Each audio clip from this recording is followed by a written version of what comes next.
This Thursday Night Football props edition of the Sports Gambling Podcast is brought to you by Underdog. Underdog's hooking up new customers. Play just $5 and get $100 in bonus funds when you sign up with the code SGPN. Hey, this is Derek Stevens. I'm the owner of Circa Las Vegas.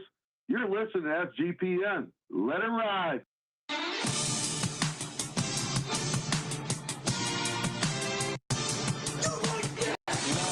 Cox.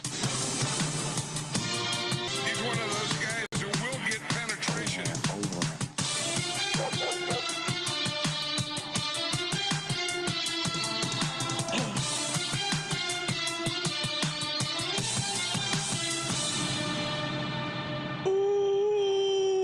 Welcome everyone to the Sports Gambling Podcast. I'm Sean, stacking the money green with my partner in picks, Ryan, Real Money Kramer. What's happening, Kramer? Dog. Cash the under, Mike. Cash the under. Oh, I'm just talking to the chat. That was for your precious chat. Cash the under, Mike. What's cash the under? Oh, okay, yeah. Pay attention.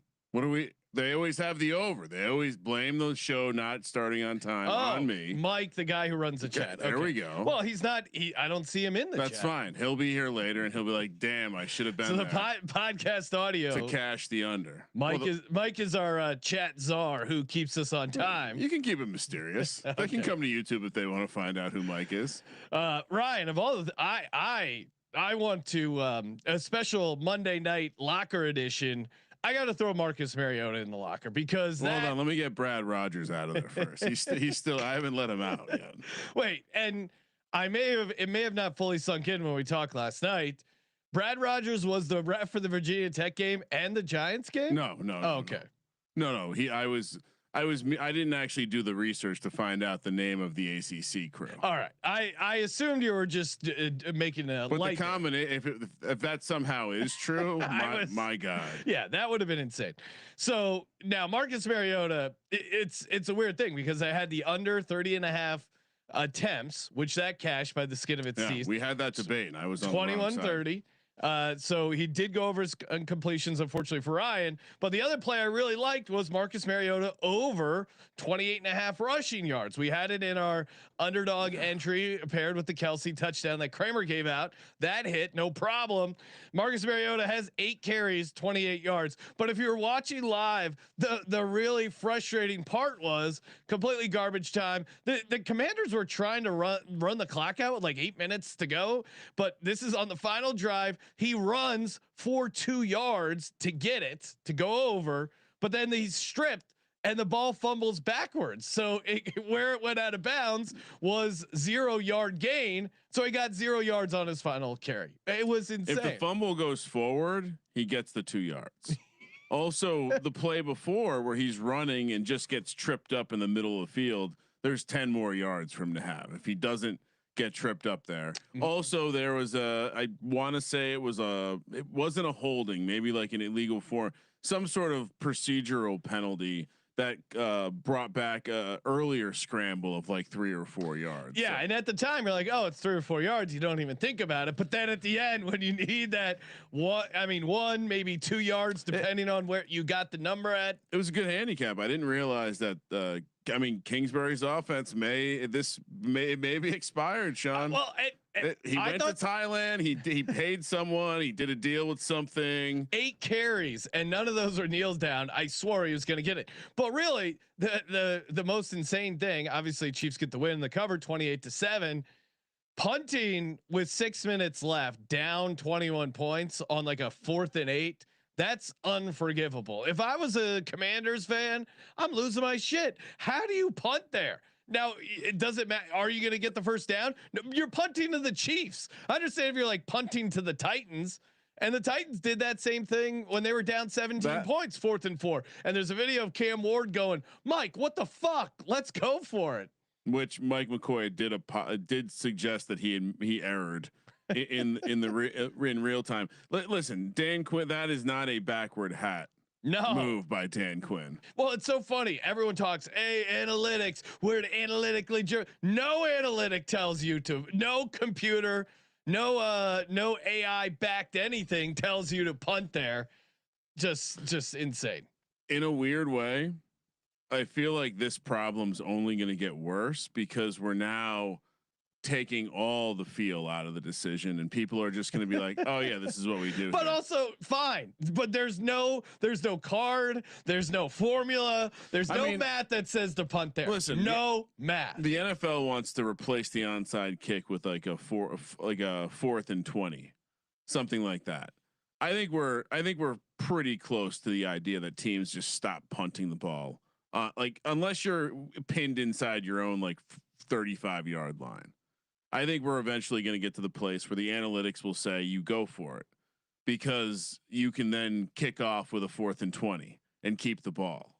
And I think that's going to heavily, like for a couple seasons, that's going to draft. Anyway, let's move on. Yeah, I'm for less punts, but they don't need to totally, butcher the game. Also, that something happened to the Commanders, and I'm Kingsbury came back with the holy grail of offenses, and now this is what a 4-game sample. Commanders had 2 interceptions in the first half. I thought they were playing with some physicality.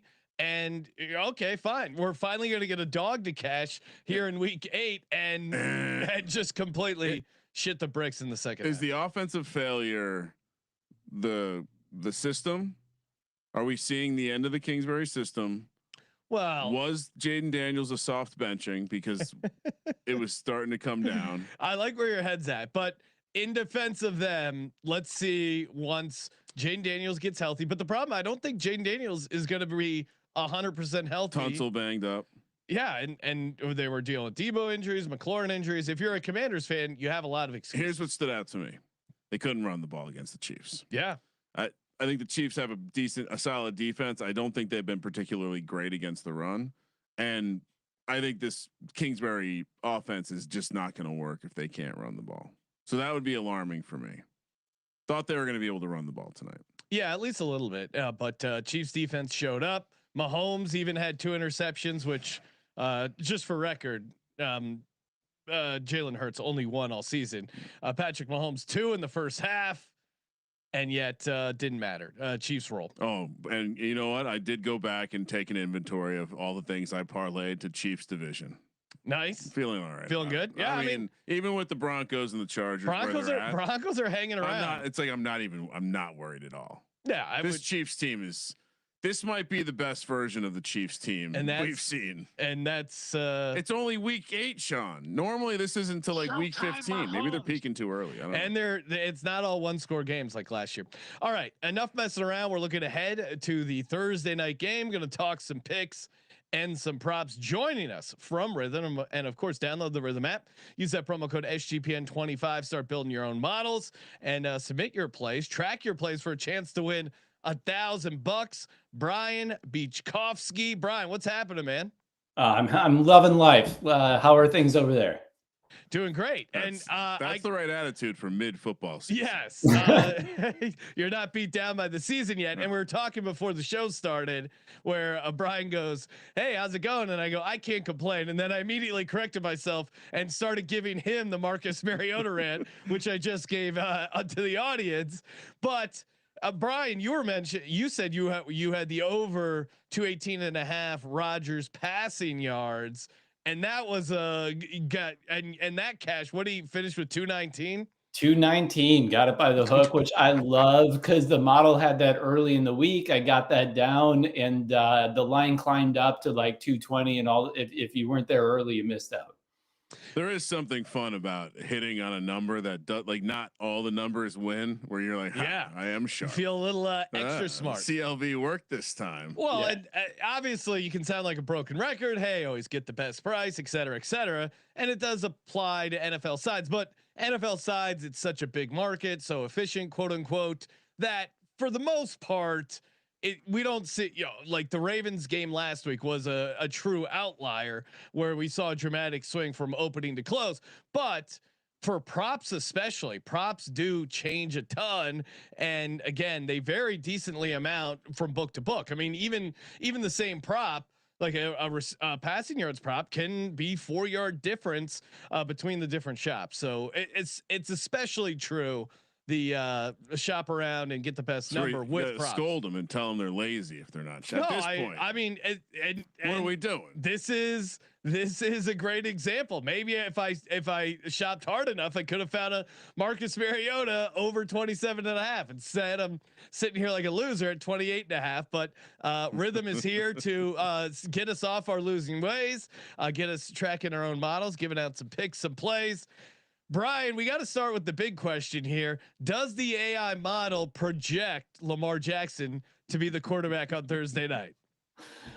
So we don't project out the injury, and I know that's all tongue in cheek, but from what I've seen on Twitter, it looks like he's coming back. They had the head fake on Saturday, so yes. It's probably trying to get him a couple extra days so he can get full participation on the short week. They're probably worried about him playing Sunday on a short week, following it up to Thursday. So I'm guessing if they were on the fence on for this week, he'll probably be in on Thursday.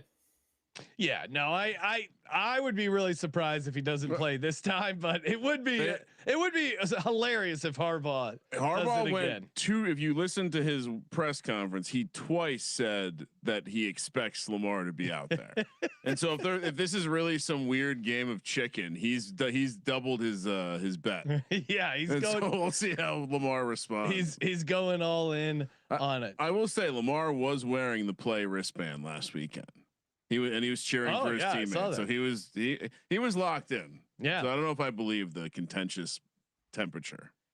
Well, who knows? But what do we, Brian? What do we like for the Baltimore Ravens at the Miami Dolphins? What's a play Rithmm likes? Let's talk a little props here. What does Rithmm see happening here Thursday Night Football? Let's jump in with one of our standard bench kind of players. I got Rashad Bateman under 2.5 receptions. I think it's going to be a huge running game, short week. We've talked about that before. A short Thursday night game is going to be run centric. You got Derrick Henry against one of the worst run defenses in the league. I think there's going to be no need to go to a third string guy. When they pass it, it'll go to Flowers and Hopkins. They're not going to need to go down that depth chart on the receiver side. He historically this season has been under that, hardly gets above that in targets. I think it's a great bet. The model loves it. Rashad Bateman under 2.5 receptions. Yeah, fun angle here. Yeah, I mean he's not getting too many looks, and I feel like it's always a deeper shot. Yeah, there are a couple guys we'll talk when we give out our plays that I think Isaiah Likely might have a small role. I think he could get into the end zone because Lamar has that chemistry with him. But to your point, on a short week, why not just hook the wagon to Derrick Henry and pound the rock against this Miami Dolphins rushing defense, which I still don't know how they only held Bijan to 9 carries and 25 yards. When you're dialing things in on the back end there, do you let the model know, or is there something you do where you're like, hey, this is a pretty big outlier, or the model accounts for, hey, this was kind of an unlikely outcome for him to underperform his prop by so much there? So this is what's really cool is we look at every play-by-play data and we encode who is on the field, who touched the ball, what the defense was. So everything is a defense adjusted EPA for every single play that's out there, which goes into the prediction. So yeah, when we look at that, we go, hey, that's an outlier. If you look at and we also do recency weighted when we get what somebody's recent performance is. So we say, sure, that was there, but that's an outlier on the overall performance and probably not going to overcorrect on that, but we do pull that in. But yeah, everyone's performance is adjusted for that defense that they played or whatever competition that's out there on a play-by-play basis. There was a compilation of the Falcons running plays where the whole offense didn't know what the play was. And so I think whatever their plan was, like the Penix to Cousins switch, maybe he wasn't as predicted as a better organization like the Ravens playing games with the injury report. But yeah, very, very suspect outcome here. Yeah, I thought feels like it would just be a wrench in the equation. I go, switching from Penix to Cousins, that won't be much of a drop off. I said upgrade. My God. I don't know. I mean, me saying Andy Dalton slight upgrade over Bryce Young probably worse. But I blame Joe Flacco because he gave us hope that these old guys you could just dust off and get competent quarterback play. We learned the hard way on Sunday there. So Rashad Bateman under 2.5 catches. What else is jumping out at you? So picking up off of the comments we just were making, I got Achane under 5.5 receptions there too. Okay. The Ravens pass defense has not been good, and I don't think they're going to need to check down to get to Achane coming back out underneath. So I think they're going to have a great passing game, and I don't think that we're going to need Achane in that check down. They'll establish the run, and then they'll use their primary passing. Even with Hill out, I think we'll be okay there, and they got plenty of other ways to go and not need to get to him. Yeah, I've had some weird games with Achane there. I feel like you've multiple times like picked the wrong either receptions or yards. And 5.5 obviously is super high for a running back. So you think, and the model thinks they're going to be able to throw on the Ravens? Yes, we do think that, and we'll get that into the next pick as well. Sure. But if you look at the Ravens pass defense, they are 28th in the league. They're averaging 246 passing yards per game given up. Like they're not a top elite team. And if you see that what Tua was able to put up 205, I think last week against the Falcons, and for all the things we just talked about, that is a top tier passing defense that we've seen over the course of the year so far. And if he can do 205 there, model likes him at 219 on against the Ravens. So you like the over on Tua passing yards? Yeah, I love that. That's the third one I was going to talk about here, but I kind of gave it away because it's connected. Yeah, I mean, love that. They've been a pass funnel. I mean, they've especially with Lamar have been a pass funnel. We've seen it. I mean, we were a part of that epic comeback with the Bills, but it's just last week is just such a strange outcome. It's hard to understand if I should be optimistic about the performance for the Dolphins or just seeing a Raheem Morris Falcons team that just decided to walk off the cliff. Well, it's interesting because the Thursday night home teams have been playing really well. We saw some, the Bengals with the upset win, Giants with the upset win, and then Chargers kind of just destroying the Vikings there, especially in the second half. Does Rithmm have an angle here, side or total that is strong for the model? Yeah. So the way we see it is the models are leaning Dolphins plus 7.5. It's a big number. With Lamar coming in, there's a wild card about is he fully ready to go? Is he integrated with the team? So there's some questions. There's some questions around that. But that 7.5 number, any game in the NFL is not any game. There are a couple that you could put out 7. But that's it. Put the Titans aside. Yeah, put the Titans any aside. Game, right? Yeah, it's a big number. It makes it attractive. Yeah, division dogs Thursday night. I haven't fully dug in, but the case is there for this Miami Dolphins team, but also Miami fading them off a win. Brian, we watched the press conference. Tua was feeling himself. He was wearing sunglasses not to look cool, but to hide the infection he got. Remember we weird. Speculated he was doing some after hours stuff at Magic City, got a little swollen eye, wanted to cover it up. He did. He was looking extra swaggy. We can agree with that. This is both. If you look at situationally, this is both a great spot to back the Ravens. This is a great spot to fade the Ravens. This is a great spot to back the Dolphins. It's also a great spot to fade the Dolphins. It's a real pretzel here. I haven't quite figured. My gambling instincts say to agree with the model and take the points. Miami's been on the road for a bit. This is the Ravens' first road game in a 3-game road stretch. I don't know. Yeah, the variance is super high in this game, right? Like even the total's at 50.5. It's a huge number, reflects both defenses kind of sucking, but then you don't know, like, is it actually going to go that way, or are all the reasons why there are to doubt Miami going to be like, oh, they're still not going to be able to put points on the board. So it's huge variance game on this one. I also stumbled into a random trend where Derrick Henry has completely sucked every game he's played in Miami.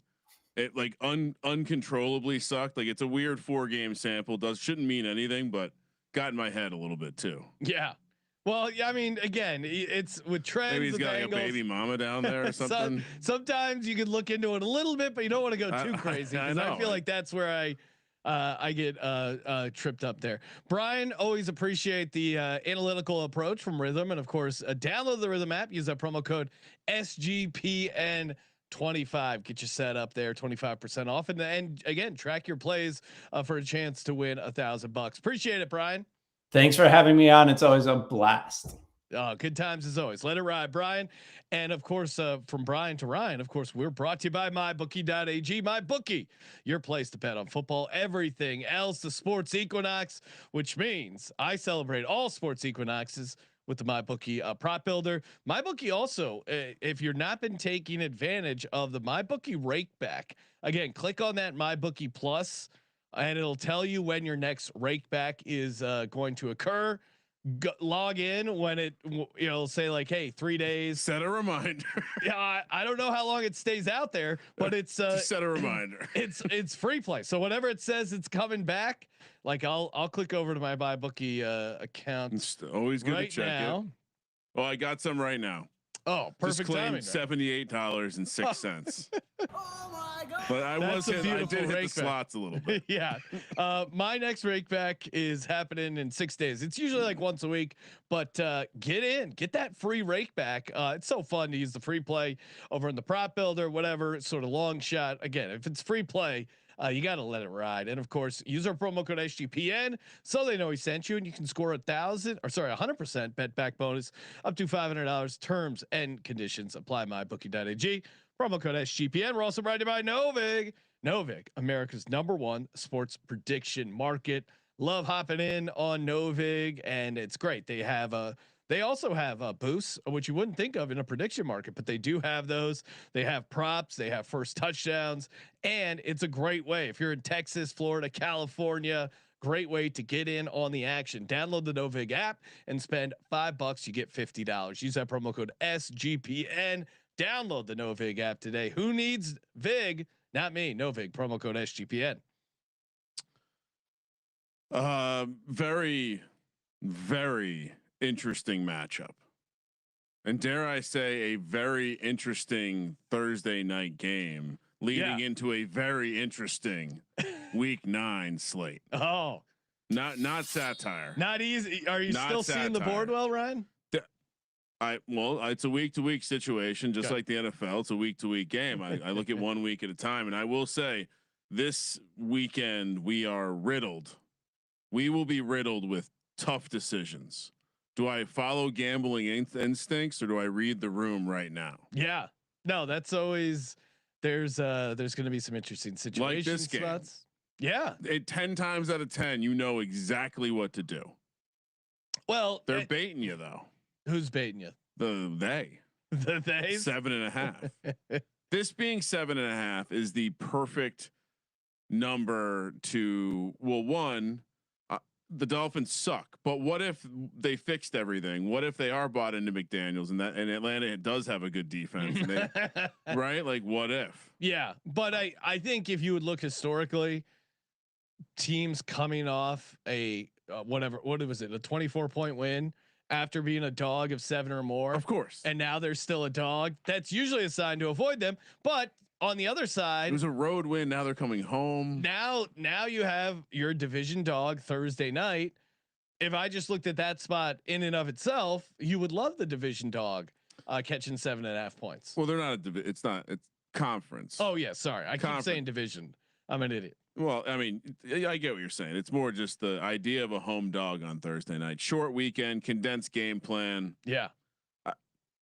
And Lamar, he's better against the NFC versus the AFC. I'll tell you this. What if the Dolphins did get right?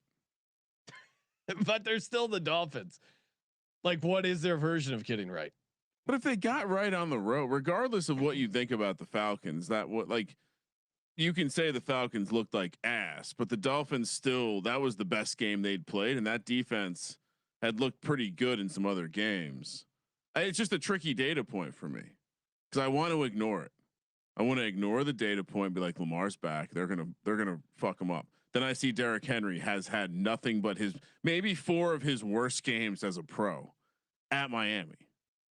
Yeah. No, and it's interesting, and I guess I'm not shocked to think that Derrick Henry should have a good matchup against this Miami rush defense. That makes a ton of sense. Baltimore's defense is like the key pieces that make it good or back. So maybe they don't suck any. I don't know. Well, and I was going back and forth on whether to play the Tua passing yards, and Rithmm like in the over kind of scared me away because my instinct was to take the under there. But I'll pass on it completely. I am going to tail the Rashad Bateman under 2.5 receptions. I think Brian and Rithmm made a great case there. Like I don't know if they're going to need to dig deep into the Rashad Bateman. I have a couple deep shots for first touchdown, but I think those are even like 1 or 2 targets, potential catches, carries for these individuals. But Bateman getting 3 catches is actually, it sounds super easy, but then you look at like, hey, they got 2 tight ends, they got Zay Flowers, Lamar. I mean, Lamar passing attempts is usually set at a pretty low number, so there's only so many receptions to go around. I'm on the under completions at 20.5. Okay, he's yeah. I mean, but just to give you something to think on, the Bateman, what would concern me about Bateman is he's out there running routes. He's plays a ton of the snaps. I get the usage. It makes sense. I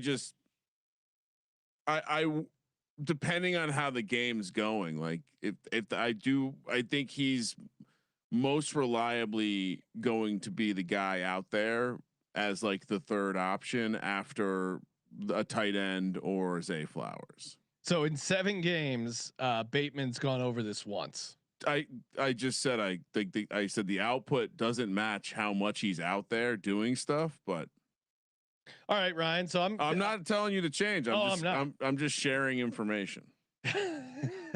Well, I went down a similar path, and I'm telling you why I got off of it. Check Ryan O'Flanagan checking in. 62% humidity in Miami. Lamar's going to need that wet. He's going to get some diarrhea.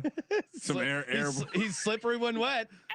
Well, I would say to Ryan's point, if you're recovering from a hamstring injury and you're a guy who I don't trust his diet or the way he takes care of his body. He doesn't hydrate well. No, hydration levels. He needs to get you know what he needs, Ryan? He needs to befriend like a white woman in her 40s because that's all they're always so worried. I got the water bottle constantly. I'm always worried about my hydration levels, constantly bringing up when they're dehydrated, potentially might get dehydrated.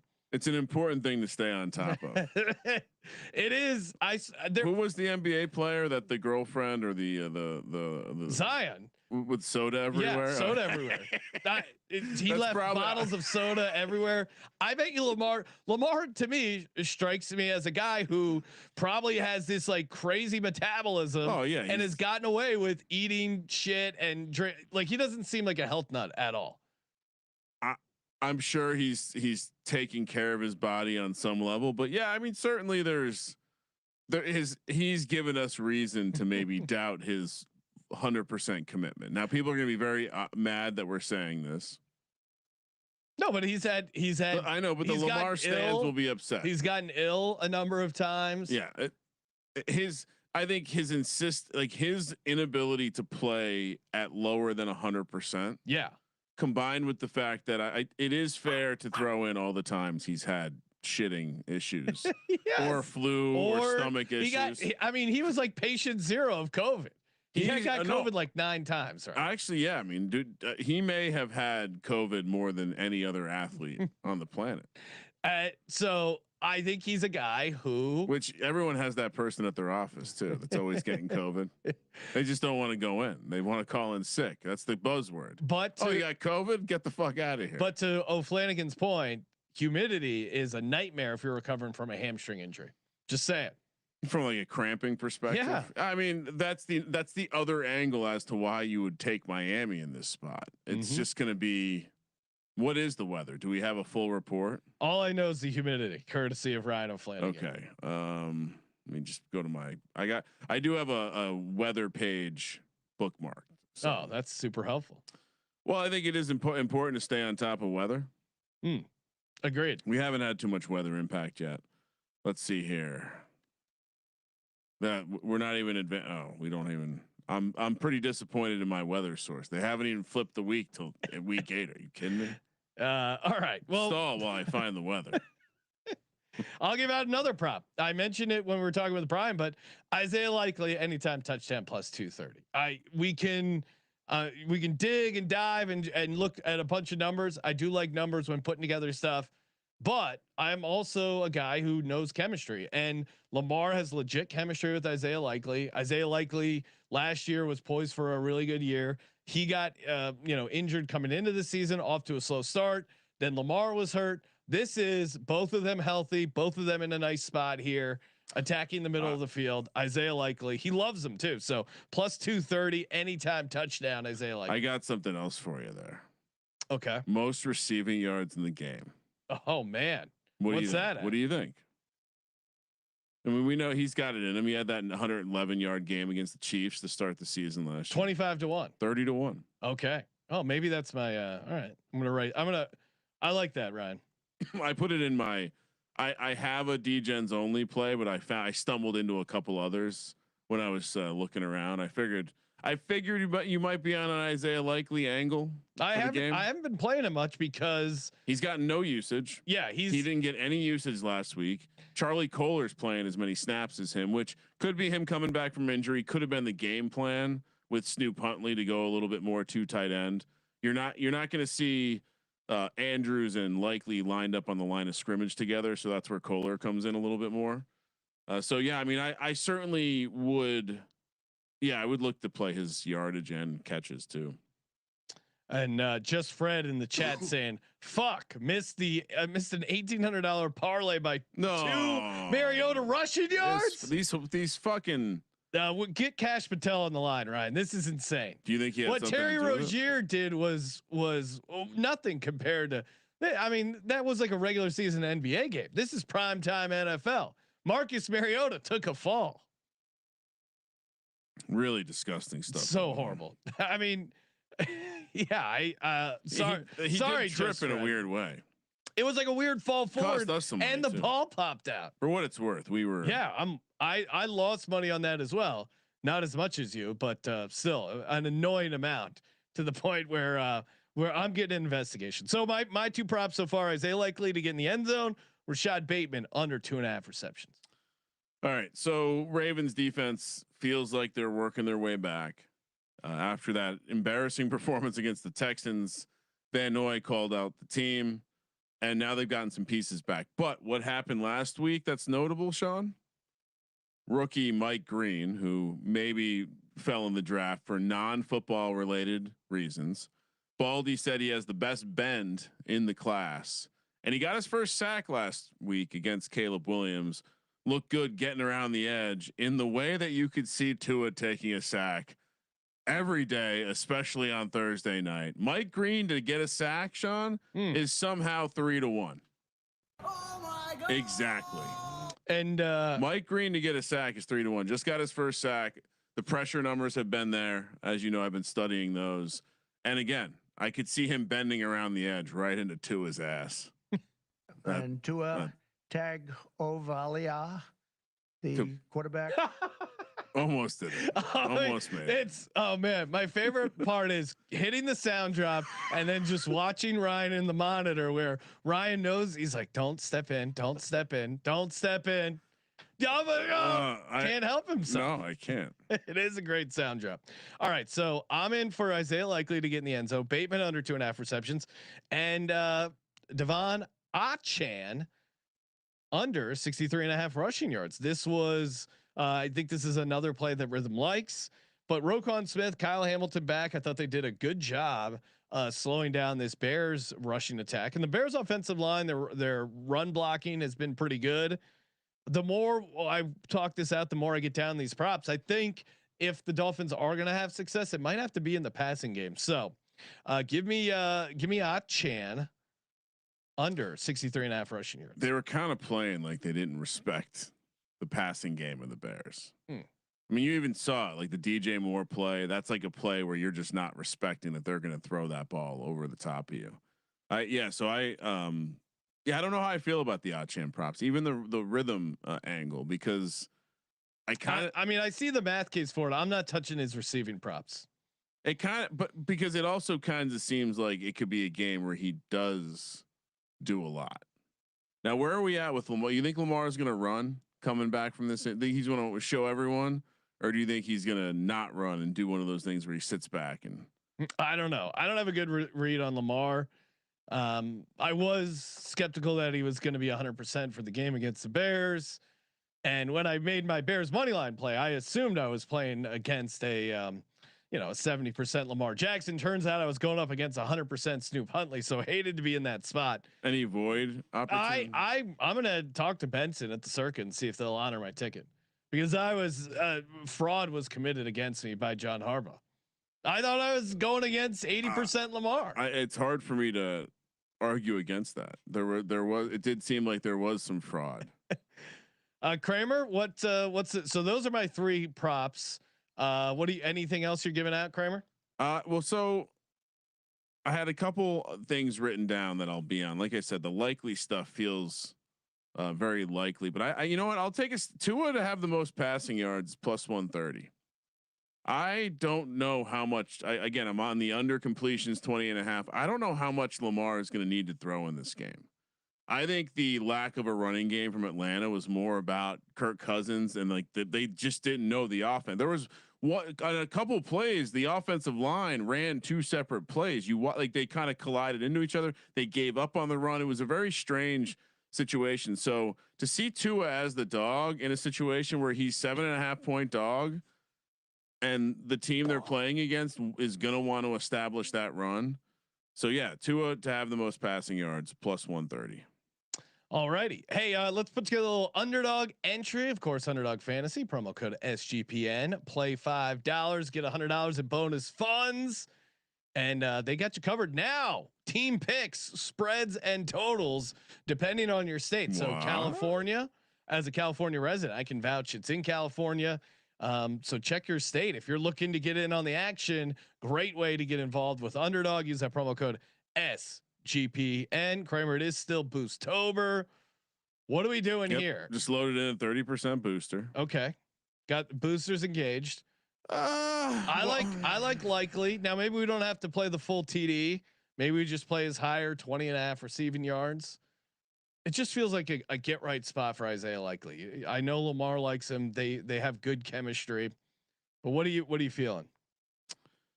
I'll be honest. I'm almost more interested. Do they have a rushing yard for Justice Hill? Okay. I just have a feeling they're gonna be able to get they don't have it. I just have a feeling they're gonna be able to establish the run. Let's see, how else can we play? Because I think we'll get to it when we talk first touchdown. But Keaton Mitchell might be a name to watch. They don't have rushing touchdown. yards for him as well. No, but it's they've been getting other guys involved. I'll be honest, Sean. That feels more like a last touchdown to me in this game. I think Derrick Henry's still the big dog. All right, so I also am with you on likely. Why don't we just they have the Bateman receptions here? I like the lower on that. Or you're not sold on that? Sure. I mean, no, I'm not sold on that, but okay. Well, then what do you want? What are you sold on? I think I'd rather play a likely position, and I would rather. I mean, 2.5 receptions being spicy. I almost like that better than because they run those screens for him as well. Likely. Yeah. Okay. I know it's a high number, but to your point, like everything I've read this week also suggests that we're going to see. I think we're going to see him kind of used a little bit more. All right, so you want to? I mean, you like yards better than receptions? Yeah, because I think it could just be one catch for him. Okay. Or honestly, I like the TD the best. I think he gets in the end zone. All right. What are we doing on the Dolphins side? I mean, like I said, I think Rithmm liked it. I think Tua to have the most passing yards in the game is a good play. I don't hate taking the higher on his passing yards. Okay. I mean, I don't know I think that's going to be how they're going to have to move the ball. Underdog has it 222.5. I mean, well, how else could we play it? Would we want to play? No, that's the way to play it. Yeah. All right. So without a boost, it's $100 return you 443. Let's see if I can do one more boost over. 5.45x with the boost. Oh, love when my stuff's boosted. So Tua higher 222.5 passing yards. Isaiah likely to get in the end zone. Underdog fantasy promo code SGPN. Kramer, let's talk a little first TDs and then a little Degen parlay. Perfecto. You go first. Okay. I think we'll have small overlap in this one. I don't think so because you talked me out of the Keaton Mitchell. It was 75-1. I'll go a little more realistic. DeAndre Hopkins 27-1. He does occasionally like to throw some jump ball stuff to him. 27-1. I mean, listen, it's probably going to be Derrick Henry, but I'm not playing it at that price. So here are a couple fun long shots. And then Tylan Wallace, 100-1. He is a guy who's already scored a touchdown for them deeper down the roster. He's involved in special teams. Could be a return. Could be a little gadget play at 100-1. On the Dolphins side, I really like Ollie Gordon 22-1. I think that is, if I had to pick a favorite play, it would be Ollie Gordon at 22-1. Then Malik Washington, who seems to be one of the main guys for him at 20-1. I like both those the Dolphins plays. But I would say Ollie Gordon is my favorite of those four. Kramer, what do you got? Yeah, I mean, worth noting, Jalen Wright healthy, but Ollie Gordon got a lot of work down the stretch last week. Clear backup, I think, and maybe clear goal line back as well. Yeah, I'm with you on Malik Washington. What was the number you got for him? 20-1. Yep. Yeah, specifically because, well, one, we found out Jalen Waddle's hard to see over the linemen because they're tall, but two, they scheme stuff from Malik Washington every week. You see it. You see the gadget play. You see the screen pass. And they just like getting the ball in his hand. So the fact that he's still gettable at 20-1 is crazy. Sean, and Lamar Jackson's 12-1. You have to. I know he's coming off the hamstring injury. I don't care. He has to be played at 12-1. And then I'm going to play the two fullbacks because this is an all timer in terms of fullbacks to get used. Alec Ingold, 100-1. Patrick Ricard 100-1. There was chatter about Ricard in a couple of the conversations with coaches / players this week. And I think it was last week, the offensive coordinator for the Dolphins who does, McDaniels. I was considering Kohler, but I feel like Kohler got his annual touchdown last game. And like I mentioned, Kohler got a uptick in snaps last week because they wanted to run a little bit more traditional 12 personnel, and they're not going to use likely in 12 personnel. So I think in this game, unless they roll out a similar strategy, I would expect to see an uptick in likely snaps and Kohler snaps to dip. Like if you look at week 6, Isaiah Likely played 81% of the snaps. Kohler played 36. If you look at last week, Kohler played 40% and Likely played 58%. So I think if we get back to the old way, 100%. So yeah, I would, and I think the other Kohler's still a good price though. I think he's still playable if you want to. Yeah, I guess to me, and I don't know if it's not necessarily related, but guys like that, your Patrick Ricard, you lose a little juice. Your Kyle Juszczyk. Well, I just don't think you're going to get games where they have back-to-back touchdowns. Well, yeah, and he was 80-1 last week, probably, so maybe 60, 65. Yeah. So Patrick Ricard, Alec Ingold, both 100-1. Lamar Jackson 12-1, Malik Washington 20-1. For me, I'm a degenerate. Hashtag Degens only. This one is it jumped right out at me. Ollie Gordon, 2 touchdowns, 50-1. Keeping it simple, keeping it clean. They use him.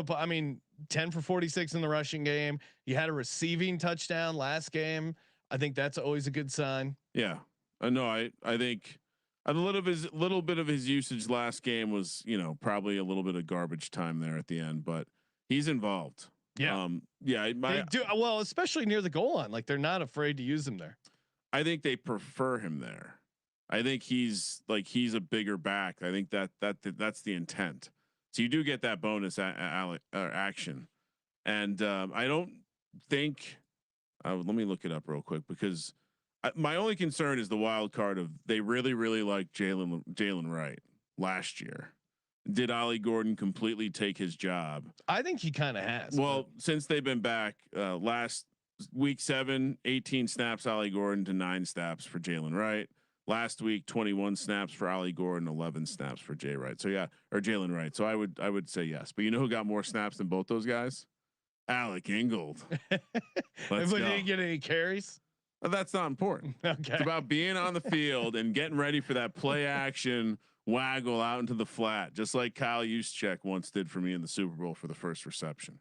I mean, the if you look at the red zone carries, Achane 16, Ollie Gordon 10. So he's not far behind him. And yeah, so I think it's way closer. Wait, what? How many did you have for Achane? Red zone carry 16, and Gordon 10. I mean, that to me is like, but you look at the pricing, it's really pretty different. So I think if you include pass opportunities, Achane has a number of those as well. Yeah. So his red zone opportunities total to 22, which is pretty remarkable. He had 8 last week, according to the site I'm looking at. Ollie Gordon had 3 last week, 11 total. I mean, that's why they're pricing like that.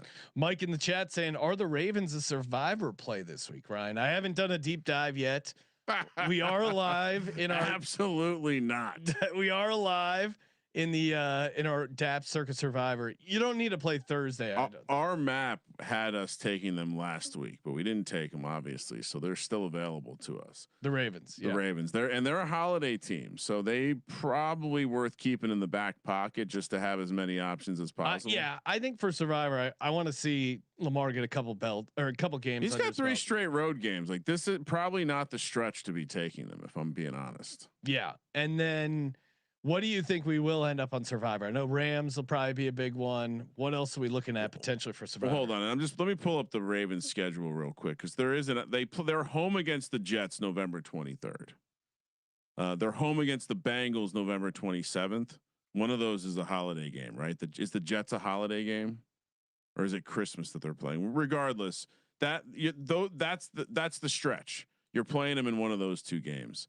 As far as the Survivor for us this week, Rams at home, they're laying 13.5 against the Saints. That's going to be interesting. Have we played the Packers?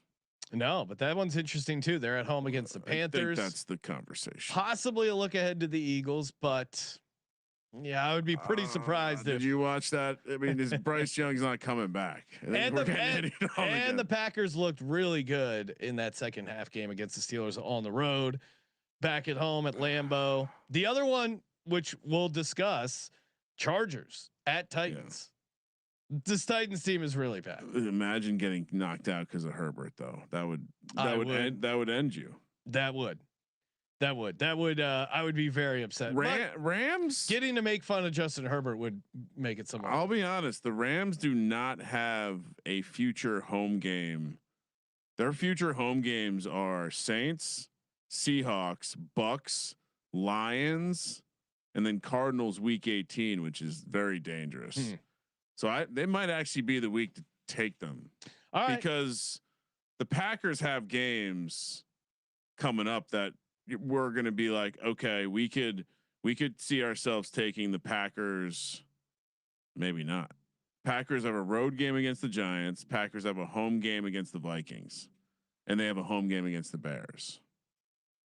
Those are probably division games in scare me. So maybe we do. So between Packers or Rams, it feels like. Yeah, I think Tyler Shuck is getting the start for Rams. I would say the Rams' future value is lower to me than the Packers because I think I could definitely see us taking Vikings going against the Vikings. Plus, I mean, Stafford. What quarterback's more likely to be injured down the line, Stafford or Jordan Love? Stafford. Baltimore does come to Green Bay in week 17. Lamar, get the wetsuit out. He's going to need that thick, like 9 millimeter wetsuit. He's not going to be as he's going to be very stiff. All right. Do you want my mega banger? Yeah. What do we got? I have 2. Okay. One, you said you're taking the under on Achane. I told you that Derrick Henry has had his worst games as a professional in Baltimore. So what if Lamar Jackson fucks around and leads the game in rushing? 12-1. Lamar? Yeah. Okay. Yeah. Now that's the small one. But I knew some. The second I got involved with an Alec Ingold, Patrick Ricard first touchdown, I said, "Why? What's the anytime?" Ingold 22-1, Patrick Ricard 27-1. We're doing a little round robin. You're going to play the Ingold anytime at 22-1 by itself. You're going to play the Ricard anytime by itself at 27-1, and you're going to put them together. So however you want to chop that unit up. Okay. Maybe you do, maybe you do like a third, something like that. Nice and easy. 508-1. They both score when they both score a touchdown. This will break the internet. Yeah, keep it simple for me. Ollie Gordon, 2 TDs. 2 fullbacks scoring a touchdown isn't simple. I guess it is. It is simple. Hey, appreciate everyone tuning in as always. A reminder: Sports Equinox happening. If only there was one podcast feed that had you covered for the NHL, the NBA, the NFL, and college football. That's right. The Sports Gambling Podcast Network feed. If you just listen to our feed or you just listen to individual show feeds, you can listen to all the shows on our entire network. And we have a bunch of shows in one convenient place. Just type in SGPN on your podcast player. We need to brainstorm like a SGPN bingo type of contest game. Oh, okay. To incite listening to for all the network? And you forgot MLB. The World Series is happening. I know that we don't often care about the World Series, but the Doyers are playing. Let's go, Doyers. Do they win tonight? It's still going, Ryan. Right. We're going head to head with the bottom of the 11th inning. Damn, no wonder. I mean, that's tough. Baseball is riveting. Thank you for participating in the Sports Gambling Podcast. For the Sports Gambling Podcast, I'm Sean, second the money green. He's Ryan. So we're gonna be on the Dolphins. Kramer, let it ride. And Tua tag Ollie.